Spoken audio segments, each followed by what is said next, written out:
நீங்க என்ன செஞ்சிருந்தாலும், அவரோட அன்புல இருந்து நீங்க எவ்வளவு தூரம் போயிருந்தாலும், நம்ம செஞ்ச காரியத்துக்காக நம்ம திரும்பி போக முடியாதுன்னு நீங்க நினைக்கலாம். நான் சொல்றத கேளுங்க.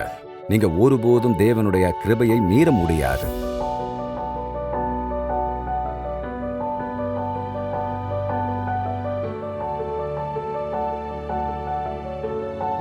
தேவனோட அன்பை பத்தின தவறான கருத்துக்கள்ல ஒண்ணு கெட்ட குமாரனுடைய கதையை அடிப்படையா கொண்டது. அங்க அவரு எல்லாத்திலிருந்தும் விலகி போய் தன்னோட தந்தையையும் அவரோட குடும்பத்தினரையும் அவமதிக்கிறாரு. மகன் திரும்பி வராம இருந்த போதிலையும் அப்பவே அவருக்காக ஜெபிச்சு அவரை தேடி ஓடி போய் அவரை வரவேற்றாரு.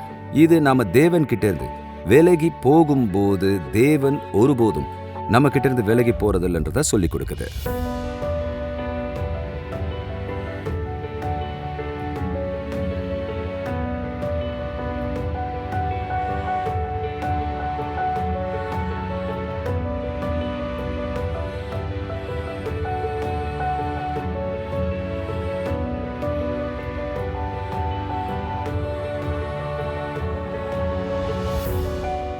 அவரு ஆரம்பத்திலிருந்தே நம்மளை நேசித்திருப்பது மட்டும் இல்லாம அவரு நம்மளை எப்பவும் நேசிப்பாரு. அவரு எப்பவும் இருப்பாரு. அது நடக்காம தடுக்க நம்மளால எதுவும் செய்ய முடியாது.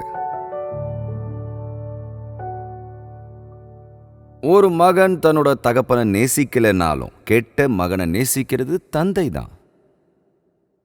தன்னோட மகன் வீடு திரும்புறதுக்காக பொறுமையா காத்திருக்கிறது தந்தை தான். மன்னிப்பு வழங்குற செயல்முறையை தொடங்குபவர் தந்தை தான். தன்னோட பாவம் உள்ள பையனுக்கு சிவப்பு கம்பளம் விரிப்பது தந்தை தான். இல்லை, இந்த கதை மகன்களை பத்தினது இல்லை. இந்த கதை ஒரு மனித தந்தை அப்புறம் அவரோட கெட்ட குமாரனை பத்தினது. ஆனா இது நம்ம பரலோக தந்தையை பத்தியும் கெட்ட மகன்கள் அப்புறம் மகள்கள் எங்க இருந்தாலும் அவர்களை பத்தியும் இந்த மாபெரும் கதை சொல்லுது. முதல்ல நீங்க அவரோட இருதயத்தை காயப்படுத்தினாலும் கூட தேவன் உங்களை நேசிக்கிறாருன்றத நான் உங்களுக்கு சொல்ல விரும்புறேன். அவரோட இருதயத்தை காயப்படுத்தும் போது கூட தேவன் உங்களை நேசிக்கிறாரு. லூக்கா 15:11-12 நமக்கு சொல்லப்பட்டிருக்கு. ஒரு மனுஷனுக்கு 2 குமாரர் இருந்தார்கள். அவர்களில் இளையவன் தகப்பனை நோக்கி, தகப்பனே, ஆஸ்தியில் எனக்கு வரும் பங்கை எனக்கு தர வேண்டும் என்றான். அந்தபடி அவன் அவர்களுக்கு தன் ஆஸ்தியை பங்கிட்டு கொடுத்தான். இயேசுவோட தொலைஞ்சு போன மகனை பத்தின கதை தொடங்கும் போது இளைய மகன் இனி அதிகாரத்தின் கீழ் இருக்கக்கூடாதுன்னு முடிவு செய்கிறான். அவன் தன் தந்தை கிட்ட வந்து தனக்கு சொந்தமான சொத்தை தனக்கு கொடுக்குமாறு கேட்கிறான். தன்னோட தந்தை இறந்ததுக்கு அப்புறம் தனக்கு கிடைக்க வேண்டிய சொத்தை இப்போவே தனக்கு தருமாறு அவன் கேட்கிறான். இந்த கோரிக்கை தந்தைக்கு முரட்டுத்தனமாகவும் அவமரியாதையாகவும் ரொம்பவும் புண்படுத்துற வகையிலையும் இருந்தது. சாராம்சத்தில் அவன் இப்படி சொல்லியிருக்கணும், அப்பா, நீ சாகணும்னு நான் விரும்புறேன். நீ என்னோட திட்டங்களுக்கு தடையா இருக்கீங்க. நீங்க என் ஆடம்பர வாழ்க்கைக்கு தடையா இருக்கீங்க. எனக்கு என் சுதந்திரம் வேண்டும், என் பங்கு வேண்டும். இப்பவே இந்த குடும்பத்திலிருந்து வெளியேற விரும்புறேன். உங்ககிட்ட இல்லாத வேறு திட்டங்கள் என்கிட்ட இருக்கு. அது இந்த குடும்பத்தை சார்ந்ததில்லை, அது இந்த சொத்தை சார்ந்ததில்லை, அது இந்த கிராமத்தை கூட சார்ந்ததில்லை. உங்க யார் கூடயும் எனக்கு எந்த தொடர்பும் வேண்டாம். என்னோட பங்கை இப்பவே கொடுங்க. நான் இங்கிருந்து போக போறேன்னு சொன்னான். இன்னைக்கு நம்மளோட கலாச்சாரத்தில் இந்த மாதிரியான நடத்தை ரொம்பவே மோசமானது. ஆனால் இயேசு இந்த கதையை சொல்லிக்கிட்டு இருந்த அன்றைய கலாச்சாரத்தில் அது ரொம்பவே வேதனையானதுன்னு நான் உங்களுக்கு சொல்ல விரும்புகிறேன். ஆனால் சுவாரஸ்யமா தந்தை தன்னோட மகன் செய்ய விரும்பினதை செய்யறதை தடுக்க எந்த முயற்சியும் செய்யலன்னு இந்த கதை நமக்கு சொல்லுது. அவனை போக அனுமதிச்சாரு. பரலோக தந்தை அடிக்கடி நம்மளை போக விடுறாருன்னு உங்களில் எத்தனை பேருக்கு தெரியும்? சில நேரங்களில் நீங்கள் உங்கள் நம்பிக்கையை இழந்துட்டீங்க. நீங்கள் திரும்பவும் தேவன்கிட்ட திரும்பி வர முடியாது. நீங்கள் அவரை ரொம்பவே காயப்படுத்திட்டீங்கன்னு நினைக்கிறீங்கன்றது உங்களில் எத்தனை பேருக்கு தெரியும்? இதயம் முழுவதுமாக காயமடைஞ்ச ஒரு தந்தையை பற்றின கதை இது. இருந்தாலும் அவர் தன்னோட மகனை நேசிக்கிறத ஒருபோதும் நிறுத்தலை. இந்த கதை ஒரு தந்தையின் நம்ப முடியாத அன்பை பற்றினது. அவர் போகிறத அவர் தடுக்கலை, அவரை போக அனுமதிச்சாரு. அவரோட இருதயத்தை காயப்படுத்தினாலும் கூட தேவன் உங்களை நேசிக்கிறார், தெரியுமா? ரெண்டாவது, அவரை விட்டு விலகி செல்லும் போது கூட தேவன் உங்களை நேசிக்கிறாரு. பைபிள் சொல்லுது, வசனம் 13, சில நாளைக்கு பின்பு இளைய மகன் எல்லாவற்றையும் சேர்த்து கொண்டு தூரதேசத்திற்கு புறப்பட்டு போய். அவன் தன் அப்பா கிட்ட பேசின சில நாட்களுக்கு அப்புறம் வேதம் எப்படியோ அவனோட தந்தை போதுமான அளவுக்கு சொத்துக்களை பணமா அவனுக்கு கொடுக்க முடிஞ்சதுன்னு சொல்லுது. மேலும் அந்த இளைஞன் பணப்பைகளை நிரப்பினான். அவன் தன்னோட தந்தையின் செல்வத்தில் 3 ஒரு பங்கை பெற்றுக்கிட்டு வீட்டை விட்டு வெளியேறினான். ஒரு நாள் தான் செஞ்சதுக்கு வருத்தப்படுவான்றது தந்தைக்கு தெரியும். அவன் சிக்கலை நோக்கி செல்றான்றது தந்தைக்கு தெரியும். உங்களில் எத்தனை பேருக்கு அப்பா அம்மாக்களுக்கு அப்படி ஒரு உள்ளுணர்வு இருக்குன்றது தெரியும். அதாவது இதோ ஒரு இளைஞன் தான் எடுத்த இந்த முடிவால் அவன் செழிக்க போறதில்லைன்றது உங்களுக்கு தெரியும். ஆனா அவருக்கு தனிப்பட்ட வேதனை இருந்த போதிலும், நிராகரிக்கப்பட்ட அன்பு இருந்த போதிலும், ஓமையில இருக்கிற தந்தை தன்னோட மகன் மேல இருக்கிற அன்பை நிராகரிக்கிறதுக்கு பதிலாக வலியை தாங்க விரும்புற மாதிரி பரலோகத்தில் இருக்கிற நம்ம தேவனை அடிக்கடி நம்ம கிட்ட அதை செய்கிறாரு. சில சமயங்கள்ல நம்மளோட சொந்த பாவத்தின் விளைவுகளை முழுமையா அனுபவிக்கிறத விட சக்தி வாய்ந்தது எதுவும் இல்லைன்றது உண்மைதானே? அந்த தந்தையானவர் தன்னோட மகனுக்கு அவன் அனுபவிக்க போற விஷயத்தை விவரிச்சிருக்கலாம். ஆனா இப்படிப்பட்ட ஒரு மகனை பெற்றால் நீங்க சுவர் கூட தான் பேசிக்கிட்டு இருப்பீங்கன்றது உங்களுக்கு தெரியும். மகன் முடிவெடுத்துட்டான். யாரும் அவனோட மனசை மாற்ற முடியாது. அவன் புறப்பட்டு கொண்டிருந்தான். இந்த கேள்வி உங்ககிட்ட கேட்கிறேன். சில சமயங்கள்ல நாம தேவன் கிட்ட இருந்து விலகி போற வேதனையான பயணங்கள்ல இருந்து நம்மள அவரால் தடுக்க முடியாதா? இந்த செயல்பாட்டில் அவரால் தலையிட முடியாதா? நீங்க எப்போவாது அதை பத்தி யோசிச்சிருக்கீங்களா? தேவனே, நான் இவ்வளவு பெரிய பிரச்சனைகள்ல மாட்டிப்பேன்னு உங்களுக்கு தெரிஞ்சிருந்தா நீங்க ஏன் அதை செய்யாமல் இருக்க என்ன தடுக்கல அப்படின்னு நீங்க கேட்பீங்க. ஆனா சர்வ வல்லமையுள்ள தேவன் நாம கட்டாயப்படுத்துறதுனால இல்ல, மாறா நாம தாமா முன் வந்து வீட்டில் இருக்கணும்னு விரும்புறாரு. நாம அவருக்கு உண்மையா இருக்கணும்னா தொலைதூர தேசத்தை அனுபவிக்க அவர் நமக்கு வாய்ப்பளிக்கிறாரு. இதனால நம்ம திரும்பி வரும்போது அவரோட அன்பை தழுவ தயாரா இருக்கும். அதனால கெட்ட குமாரனோட தந்தை அவரை போக அனுமதிச்சாரு. நம்ம பரலோக தந்தை சில பேரை அனுமதிச்சா மாதிரி இன்னைக்கு நான் உங்க மின்னஞ்சலை படிச்சுட்டு வரேன்னு நீங்க நினைக்கிறீங்க.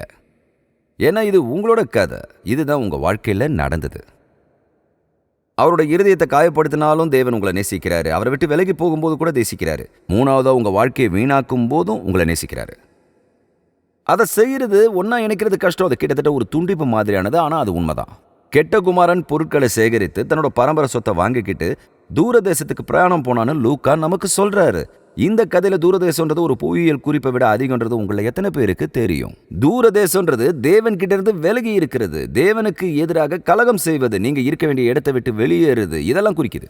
இதோ இந்த இளம் வாலிபன் பணம் நிரம்பிய பைகளுடன் ஒரு தூரதேசத்துக்கு மணிக்கணக்கில் தன்னோட செல்வத்தை செலவழிக்க நண்பர்களால் சூழப்பட்டு இருக்கான்.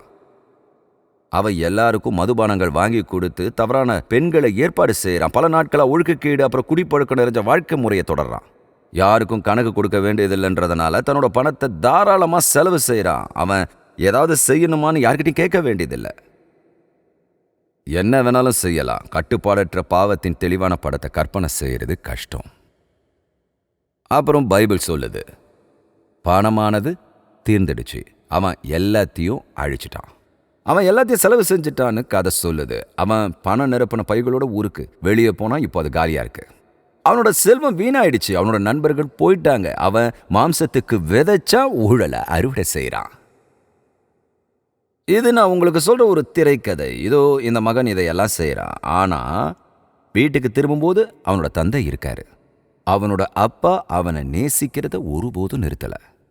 அவர் வெளிப்படையா வேண்டிக்கிறாரு, வருத்தப்படுறாரு, அவர் நிச்சயமா கவலைப்படுறாரு. ஆனா அவர் தன்னோட மகனை விட்டுடல. நமக்கும் அப்படித்தான். நம்ம தேவனோட நடக்காத போது தேவன் நம்ம வாழ்க்கையில திரைய மூடுறாரு. ஆனா அவர் அப்படி செய்யலன்னு நாம நினைக்கலாம். நாம அவரை நேசிக்கலனாலும் தேவன் நம்மளை நேசிக்கிறாரு. ஏன்னா நீங்க கவனிங்க, தேவன் உங்களை நேசிக்கிறாரு. அவர் எப்பவும் நேசிக்கிறாரு, எப்பவும் செய்வாரு. நல்லா கவனிங்க, தேவன் உங்களை நேசிக்கிறாரு. அவர் எப்பவும் நேசிக்கிறாரு. அதை கைவிட மாட்டாரு. நீங்க அவரோட இதயத்தை காயப்படுத்தும் போது, நீங்க விலகி செல்லும் போது, உங்க வாழ்க்கை வீணாக்கும் போது தேவன் உங்களை நேசிக்கிறாரு. கதையோட கடைசி முடிவு இதுதான். நீங்க பாவத்தில் மூழ்கும் போது கூட தேவன் உங்களை நேசிக்கிறார். நீங்கள் பாவத்தில் மூழ்கும் போது கூட தேவன் உங்களை நேசிக்கிறார். லூக்கா 15 சொல்லுது, அந்த தேசத்திலே கொடிய பஞ்சம் உண்டாயிற்று. அப்பொழுது அவன் குறைவுபடத் தொடங்கி அந்த தேசத்து குடிகளில் ஒருவனிடத்தில் போய் ஒட்டிக்கொண்டான். அந்த குடியானவன் அவனை தன் வயல்களில் பன்றிகளை மேய்க்கும்படி அனுப்பினான். அப்பொழுது பன்றிகள் தின்கிற தவிட்டினாலே தன் வயிற்றை நிரப்ப ஆசையாயிருந்தான். ஒருவனும் அதை அவனுக்கு கொடுக்கவில்லை. சொல்லப்போனா புரளுதல்ன்றது ஒரு நல்ல வார்த்தை.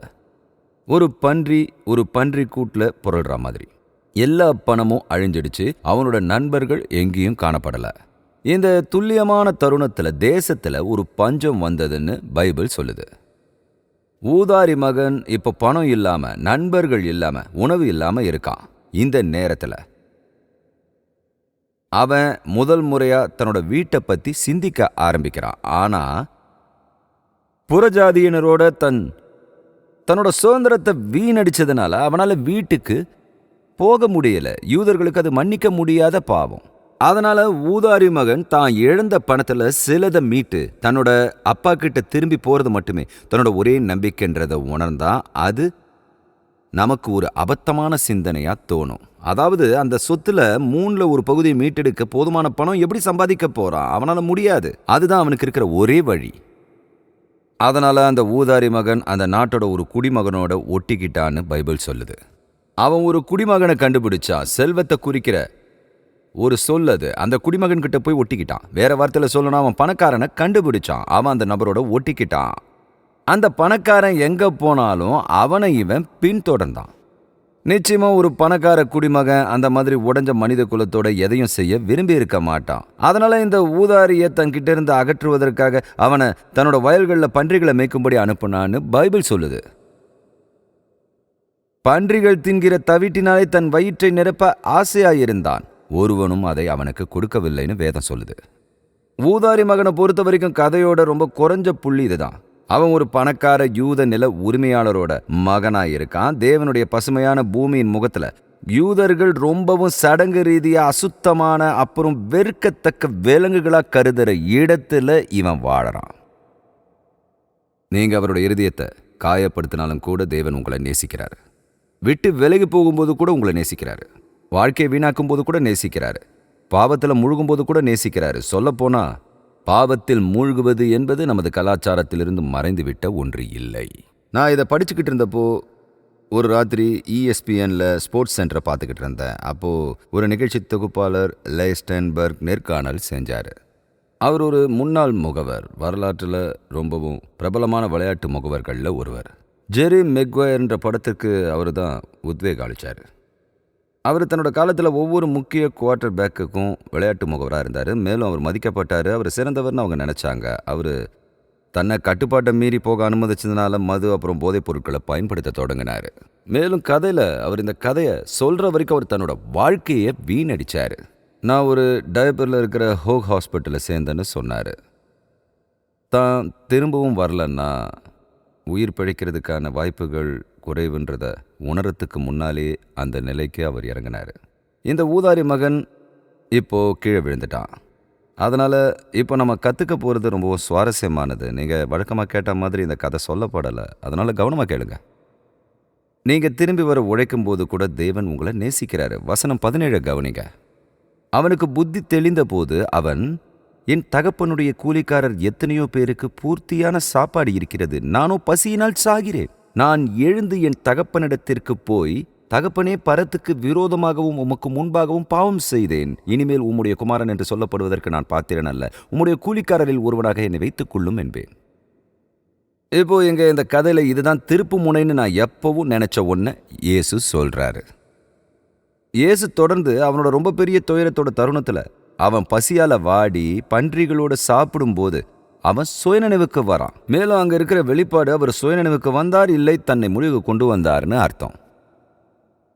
இளைய மகன் தன்னை சுத்தி இருக்கிற மக்களால ஒரு மனிதனா கருதப்படாத போது அவன் தன்னோட தனிமையின் தீவிரத்தையும் நீங்க அனுபவிக்கக்கூடிய ஆழமான தனிமையையும் உணர்ந்தான். அவன் உண்மையிலேயே தொலைஞ்சு போனான். இந்த முழுமையான தொலைஞ்சு போன சூழ்நிலை தான் அவனை புத்திக்கு கொண்டு வந்தது.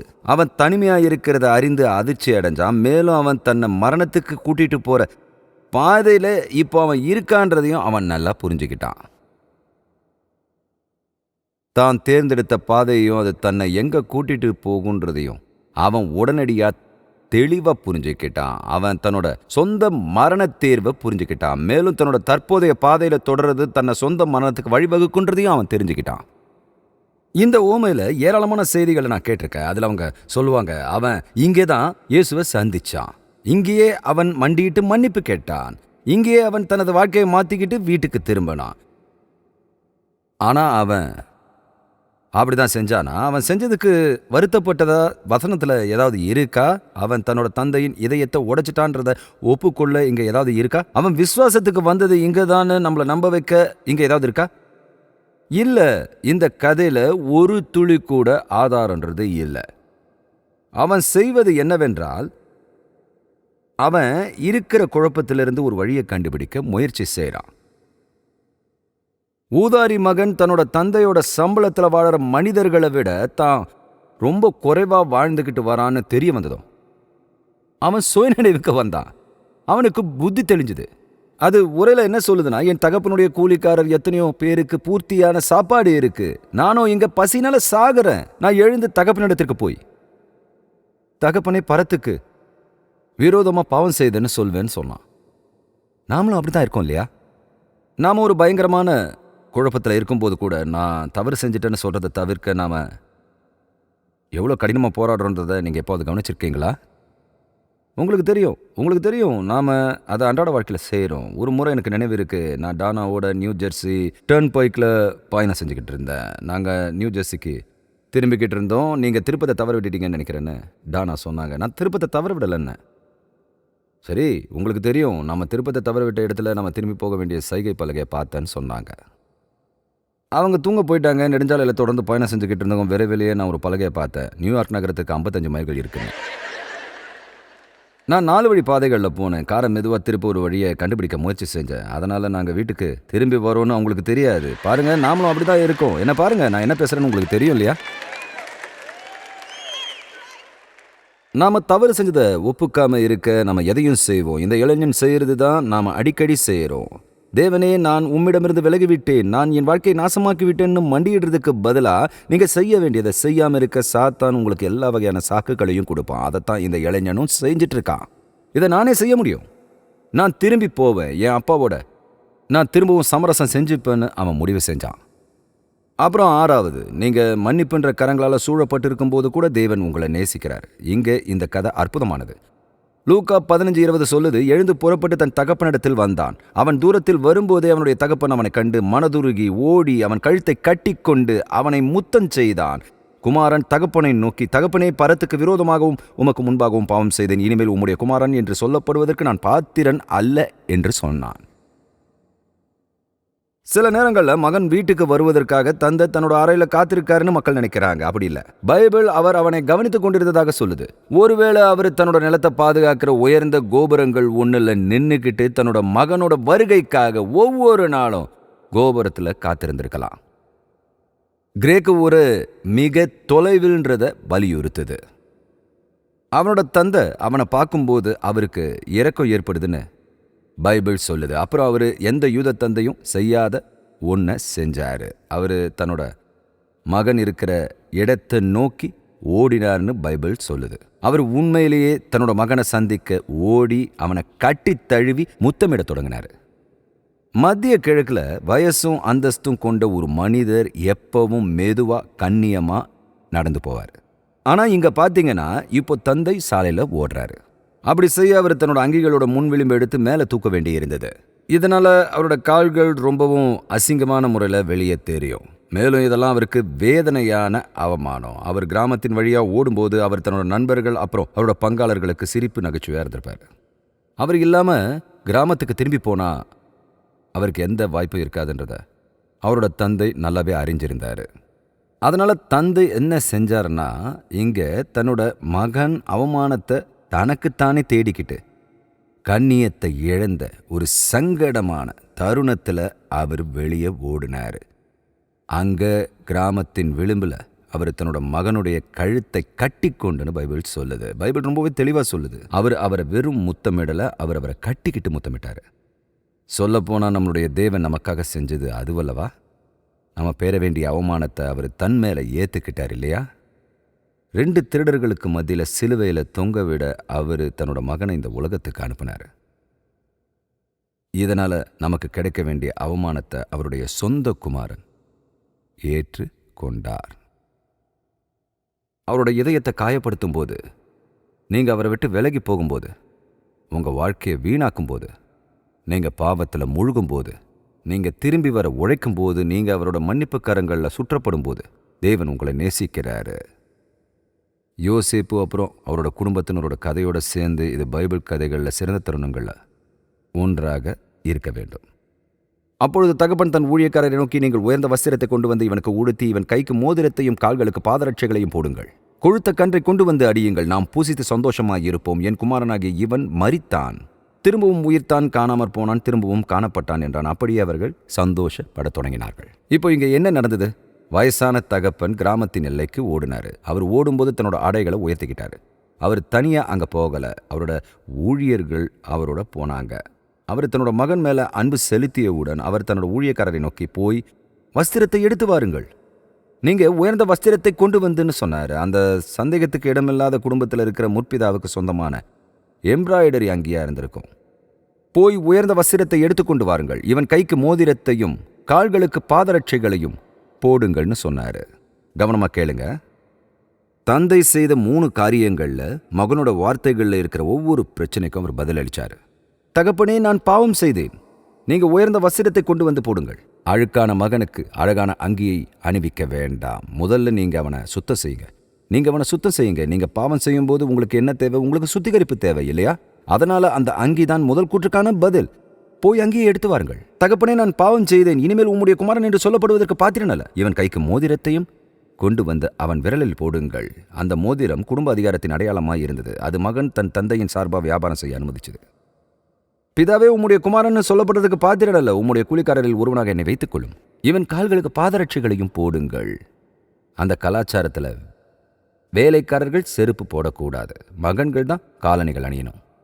அதனால இந்த தந்தை வெறும் வாய்மொழியா மட்டும் இல்லாம அடையாள ரீதியாவும் தன்னோட மகனை குடும்பத்திலிருந்து பிரிச்ச ஒவ்வொரு பிரச்சனையையும் சந்திச்சு திரும்பவும் வரவேற்றார். இதை தான் சர்வ வல்லமையுள்ள தேவனும் நமக்காக செஞ்சிருக்காரு. அவருடைய நாமத்திற்கு ஸ்தோத்திரம். அவர் நம்மளை திரும்பவும் வரவேற்றாரு. அவர் ஒவ்வொரு பிரச்சனையும் அகற்றிட்டாரு. நம்ம தேவையின் போது அவர் நம்மை சந்தித்திருக்கிறார். இப்போ மகனோ வேலைக்கார குடியிருப்புக்கு போகல, விருந்து மண்டபத்திற்கு போகிறான். தந்தை கொழுத்த கன்றை கொண்டு வந்து அடியுங்கள் என்று விருந்து வைக்கப் போகிறேன்னு சொன்னாரு. உங்களுக்கு தெரியும், இந்த கதையின் தொடக்கத்தில் மனம் திரும்புகிற ஒரே பாவியின் நிமித்தம் தேவனுடைய தூதருக்கு முன்பாக சந்தோஷம் உண்டாய் இருக்கிறது என்று அதை சொல்லுது. அது இந்த வசனத்துல 2 முறை. இந்த கதையை படிச்சப்போ நான் கண்டுபிடிச்சது இதுதான். அந்த இளைஞன் ரட்சிக்கப்பட்டப்போ பரலோகத்துல ஒரு விருந்து நடந்தது, பூமியில ஒரு விருந்து நடந்தது. 2 விருந்துகள் நடந்துகிட்டு இருந்தது. இங்க கீழே தந்தையோட வீட்டுல ஒண்ணு, அங்க பிதாவோட வீட்டுல ஒண்ணு. தொலைஞ்சு போன மகனுடைய வருகையை அவங்க கொண்டாடிக்கிட்டு இருந்தாங்க. கர்த்தராகிய இயேசு கிறிஸ்துவை யாராவது தங்களோட ரட்சகராக ஏத்துக்கிற ஒவ்வொரு முறையும் பரலோகத்தில் மகிழ்ச்சி இருக்குன்றது இன்னைக்கு உண்மையாயிருக்கு. இப்போ இந்த கதையோட முடிவுக்கு வரும்போது, இந்த கதை உண்மையிலே சர்வ வல்லமையுள்ள தேவனுடைய அளவில்லாத கிருபையையும் அன்பையும் பத்தினதுன்றதை நாம நமக்கு நினைவூட்டிக்கணும். நீங்க அவரை நேசிக்காத போது கூட தேவன் உங்களை நேசிக்கிறாரு. இந்த கதை முழுவதுமே இந்த இளைஞன் செய்ததெல்லாம் தேவனை விட்டு தவறான வழியில போறதுதான். அவன் நம்மை போல இருந்திருந்தா திரும்பவும் வர முடியாத ஒரு புள்ளி இருக்கும். தந்தைகளாகிய நாம அவ்வளவுதான், நீ எங்களை அளவுக்கு அதிகமா காயப்படுத்திட்ட, நீ இந்த குடும்பத்தை அளவுக்கு அதிகமா காயப்படுத்திட்ட, நீ திரும்பி வராதன்னு சொல்லுவோம். நான் பெற்றோருடன் இதை செஞ்சிருக்கேன். இயேசு ஒரு முக்கியமான கருத்துக்காக இந்த கதையை சொன்னாரு. அவர் சொன்னது என்னன்னா, மனம் திரும்புகிற ஒரே பாவியின் நிமித்தம் தேவனுடைய தூதருக்கு முன்பாக சந்தோஷம் உண்டாயிருக்கிறது.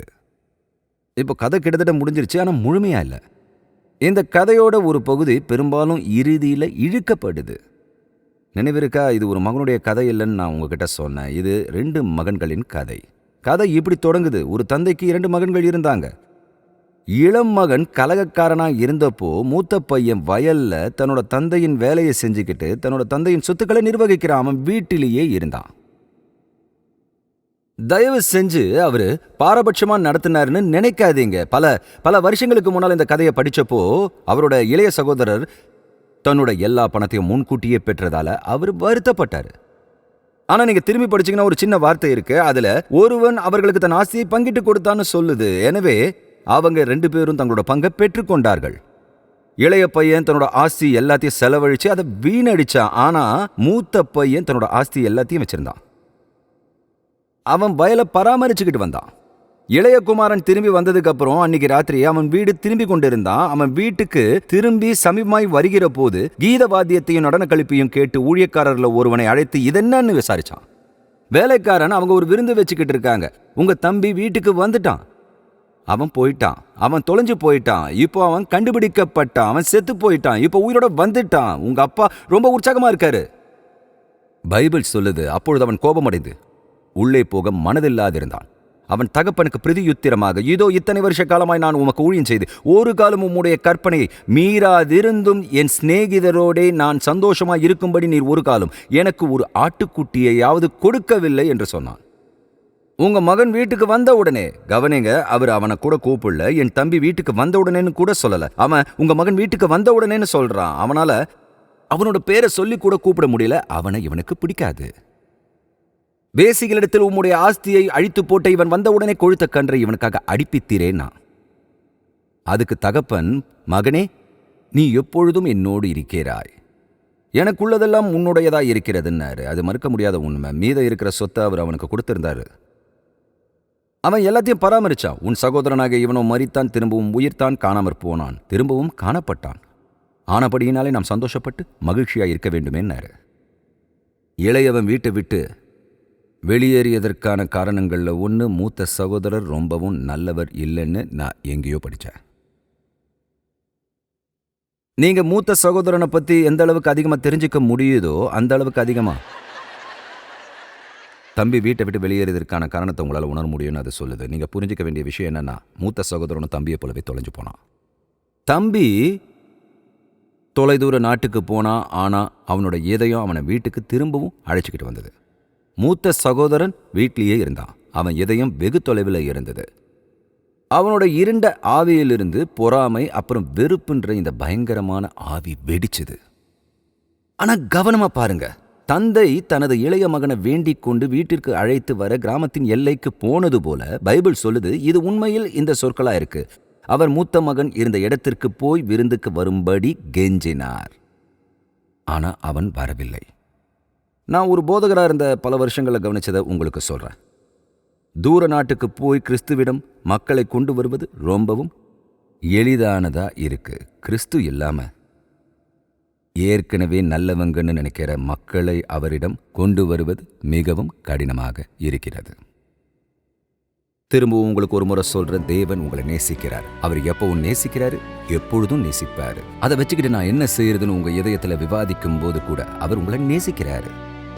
அதை தக்க வைக்க என்ன செய்யணும்னா, நீங்க கர்த்தரை நோக்கி முதல் அடி எடுத்து வைக்கணும். அவர் உங்களை சுத்தி தன்னோட கைகளை வச்சு உங்களை வீட்டுக்கு வரவேற்க சீக்கிரமா வர்றதுக்கு முன்னால நீங்க அவரோட வழியில இந்த 3 அடியை எடுத்து வைக்க மாட்டீங்க. இன்றைய திருப்பு முனை நிகழ்ச்சியில இந்த நற்செய்தியை பார்த்ததுக்கு ரொம்ப நன்றி. தேவனோட வார்த்தையால நீங்க ஊக்குவிக்கப்பட்டிருப்பீங்கன்னோ, நம்மளோட அன்பான தேவனோட உறவு வச்சிருக்கிறதுன்னா என்னன்றத பத்தியும் இன்னும் அதிகமா கண்டுபிடிச்சிருப்பீங்கன்னு நான் நம்புறேன். நீங்க அவரோட தனிப்பட்ட உறவை கொண்டு இருக்கலன்னா, அதை நீங்க தொடங்க விரும்புனீங்கன்னா இன்னைக்கே அதை செய்யலாம். தேவனோட இலவச ரட்சிப்பின் பரிசை பெற நீங்க செய்ய வேண்டியதெல்லாம் உங்க பாவத்திலிருந்து மனம் திரும்பி ஆண்டவராகவும் ரட்சகராகவும் இருக்கிற இயேசு கிறிஸ்துவிடம் திரும்புவதுதான். இன்னைக்கு நீங்க இந்த விசுவாசப்படி எடுத்திருந்தா, நம்பகமான ஊழியத்தையோ இல்ல உள்ளூர் தேவாலயத்தையோ தொடர்பு கொண்டு உங்க முடிவை பத்தி யார்கிட்டையாவது நீங்க தெரிவிக்கணும்னு உங்களை ஊக்குவிக்கிறேன். உங்களோட புதிய விசுவாசத்துல நீங்க தொடர்ந்து வளரணும்னு நான் பிரார்த்தனை செய்யறேன். தேவன் உங்களை ஆசீர்வதிப்பாராக. திரும்பவும் இதே நிகழ்ச்சியில உங்களை சந்திக்கிறேன்.